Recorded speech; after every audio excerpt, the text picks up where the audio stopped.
Ashama akkam jirtu kabajamtoota hordoftoota madda nageenya nagaan keenya laggeen tabbeen qaxxaamuree bakka jirtan maratti sinaa gojjechaa oduu kan isinitti mo'anumar sabaati. Guyyaa har'aa jiillee ambaasaadar Diinaa Muftiin durfamu walloo aanaa jiillee dhummuugaa ganda wasar qurqur dhufuudhaan haala hawaasni finxaaleeyyii Amaaratiin manni irraa gubate keessa jiru daawwateera. Jiila kana irratti miidiyaaleen mootummaa hedduun OBN dabalatee argamaniiru. Ummaticha yeroo hedduuf akka diinatti kan ilaalaa turanii fi inumaatu seeratti dhiyeessina jedhanii ifaajaa turuun ni yaadatama.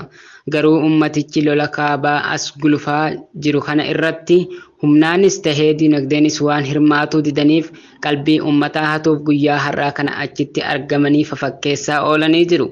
Ummanni keenya kanaan sobamuu osoo hin taane biyya kufaa jirtu tana akka nurratti hin kufne rakkoo keessoo keenyaa booda itti deebinaa ija qaroominaan ofis biyyas eeguu qaba. Aanaa Arxummaa Fursee keessatti magaalaa baadiyyaa osoo hin jedhin konkolaataa ummataatiin raayyaa ittisa biyyaa gara lolaa geessaa jirti. Akka maddi keenya kun jedhutti dirqamaan raayyaa ittisa biyyaa nutti yaamanii hayyaa xiqqoo ol nu oofaa gara galtanii jedhanii nu dirqisiisanii gara ibiddaa nu oofaa jiru jedhan. Guyyaa lama dura magaalaa Kamisee irraa konkolaataan ummataa 6 raayyaa ittisa biyyaa fe'anii deemaa jedhaniin yeroo dirree lolaa geessan konkolaataan kan ummataas kan raayyaa ittisa biyyaas hundi gubatee konkolaachistoonni miilan baqatanii lubbuu ofii baafatan jedhu maddi keenya kun. Yeroo ammaa kana konkolaachisaan gocha akkasii sodaaf jecha dalagaa dhaabee jira. Oduma wal fakkaatu milishootas ganda kee deemanii walitti qabanii lolaaf ergaa jiru. Uummanni keenya waan isa hin ilaallanne deemuu irraa waan itti as deemu kana sududumaan of qopheessuu akka qabuu fi waan lafa isaa irra dhufu qaroominaan akka ofirraa eeggatu ergaan darbee jira. Aanaa Baatee keessatti waraanni Bilxiginnaa sabaan Oromoo tahan 8 osoo waraana keessaa badanii baqataa jiranii ganda Gurree jedhamutti akka qabaman jiraattonni madda nageenyatti himan.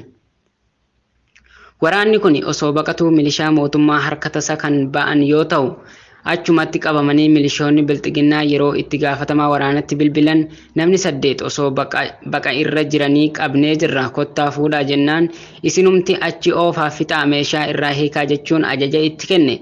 Milishoonni lakkii nuti kana hin goonu jechuun didanii booda irra dhufanii qabanii deemanii ni jiru. Walumaa galatti yeroo ammaa kana Bilxiginnaan kuftee jirti. Kiiloo 4 qofa malee humtuu harkaa hin qabdu.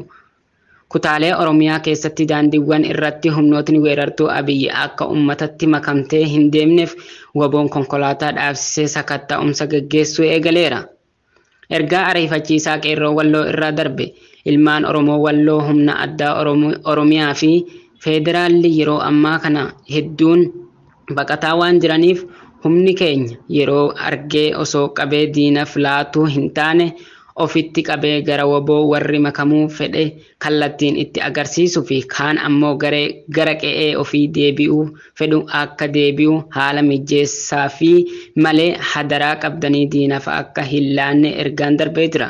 Uummanni kun dirqisiisanii kan gara waraanaa kanaatti waan ergamaniif keessahuu waraanni sabaan Oromoo tahan qa'ee kun Oromoo jedhanii yeroo isinitti baqatan waan qabdan kennaa fi kan ittiin qaba haala mijeessaa fi malee diinaaf qabdanii akka hin kennine irra deddeebiin isin hubachiifna. Egaa daawwattoota keenya oduun biyya keessaa kan hangammaatti daawwattanidha. Oduu biyya alaa Seeddawee waliin turtii. Oduu biyya alaa keessaa immoo Chaayinaatti sigigii lafaa fi lolaa yeroo maa ishee rukuttetti dubartiin daa'ima ishee oolchuuf jecha darbatteen akka lubbuun ishee darbe hojjettoonni lubbuu baraarsaa himan. Daa'imni dubaraa kun erga sa'aatii 24 oliif jijjigaa mana jala barbaadamtee booda roobii lubbuun argamteetti. Bulchiinsa Heenan ganda Woongizongidiyaanti keessatti roobni cimaan roobee sigiga lafaa kan akka uume gabaafameera. Naannichatti sababa roobaa cimaan balaa lolaa uumame yoo xiqqaate namoonni 51 du'anii namoonni 400 ta'an ammoo qe'ee isaanii gadhiisanii baqachuuf dirqamaniiru. Viidiyoo yeroo lubbuu baraartonni daa'ima kana oolchan mul'isu Chaayinaa keessatti hedduu qoodamaa jira. Daa'imni kun umrii ganna 3 yookaan 4 taati jedhamee yaadama. Sagalee daa'ima boossuun dhagee yeroo sana lubbuun baraartonni ga'anii daa'ima kana oolchuu danda'aniiru. Harmee isheettu lafaa ol ka'aatti ol darbateen jechuun miseensi maatii Zaawoo jedhamu Saawuzerni Meetiraapolis Deeliitti himeera. Daa'imni kun hatattamaan hospitaalatti geeffamtee miidhaan akka irra hin geenye baraarameera.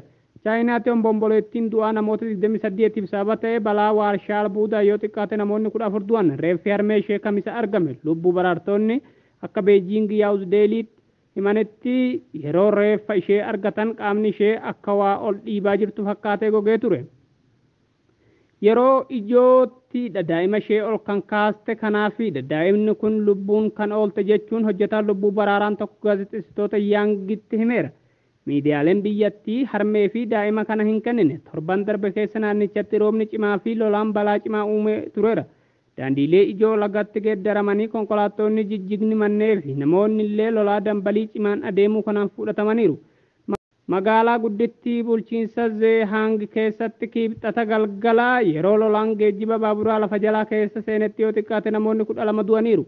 Erga lolaan riqicha ijoo gara gaandooliitti geessu balleessee booda hojiin lubbuu baraaruu akka cimaa dhufe Zaawoon dubbateera. Manneen hedduu lolaa fi rooba kanaan barbadaa'anii jiraattonni gandoolii balaaf saaxilamanii ganda waan goondiyaan keessa ammaayyuu manguddootaa fi daa'imman hedduutu jira. Of oolchuudhaaf dandeettii muraasa qabu jedha Zaawoon. Dhaabbanni Awustiraaliyaa uffata ispoortii hojjetu. Uffanni isaa tatamsa Koovid akka dhaabee fi balleesse waan dubbateef paawundii miliyoona 2.6 dabame. Loornaa Jaanee uffata isaa yommuu beesu teknoolojii addaa Liij Shiild jedhamu kan tatamsa'ina dhibee hunda ittisu qaba jedhee ture. Dhaddacha irratti abbaan murtii garuu beeksisa dhaabbata kana dogongorsa kan maamiltootaaf adamsuuf qophaa'ee fi kan balaarra nama buusuu danda'udha jedha. Loornaa Jaanee murtii simateera. Dhaabbatichi odeeffannoo sobaa dhiyeessitoota isaan akka dogongorfame waakkata. Dhiyeessaan keenya ammaanuun mi'ii jedha. Akka waadaa seenametti hojii isaa hin hojjenne nuun jedhe jechuun hoogganaan Loornaa Jaanee Biil Kilaarksaan himeera. Teknoolojii Liij Shiild Awustiraaliyaa, USA, Chaayinaa fi Taayiwaan keessatti akka gurguramaa jiruu fi akka baakteeriyaa fi vaayirasii ittisuu danda'u amansiisaniiti. Maamiltoota keenyaaf bu'aa gaarii buusaa jirraa jedhee amana. Himanni seeraa kun gara Koomishinii Daldalaa fi Dorgommii Awustiraaliyaatti kan dhiyaate adoolessa darbe keessa yommuu Loornaa Jaaneen uffata kana gurguruu eegaleedha. Daldalli Loornaa Jaanee Awustiraaliyaa, Niwuziilaandii fi Singaappoor keessatti suuqii kan qabu yoo ta'u, abbaan murtii beeksisa dongoraa sirreessuuf akka maxxansiisu ajajameera. Oloompiikiin Tookiyoo irratti dorgommii teekwaandoodhaan Itoophiyaa yeroo jalqabaatiif kan bakka bu'ee Salamoon Tufaa marsaa jalqabaa mootee nuusa xumuraa irratti ammoo injifatame. Salamoon Tufaa ramaddii 16 keessatti lammii Jaappaan Suuzukii Seerjiyoo waliin dorgommii jalqabaa gochuun qabxii guddaa mootee darbe. Haa ta'u malee dorgommii nuusa xumuraa keessatti lammii Tuniiziyaa Jeendobii Muhammad Kaal kan jedhamuun injifatame. Atileet Salamoon Tufaa har'a Oloompiikii Tookiyoo jalqabaa irratti yeroo jalqabaaf Itoophiyaan dorgommii teekwaandoodhaan bakka bu'ee dorgome. Dorgommiin teekwaandoo bara 2000 jalqabe dorgommiiwwan Oloompiikii keessatti kan hammatame yoo ta'u, dargaggoon ganna 23 Salamoonis Tookiyootti qabxii gaarii galmeessisuuf akka karoorse dubbatee ture. Salamoon Oloompiikii Tookiyoo irratti hirmaachuu kan danda'e bara 2020 dorgommii teekwaandoo akka Afriikaatti Morokootti qophaa'e irratti milkaa'inaan waan xumurameefi.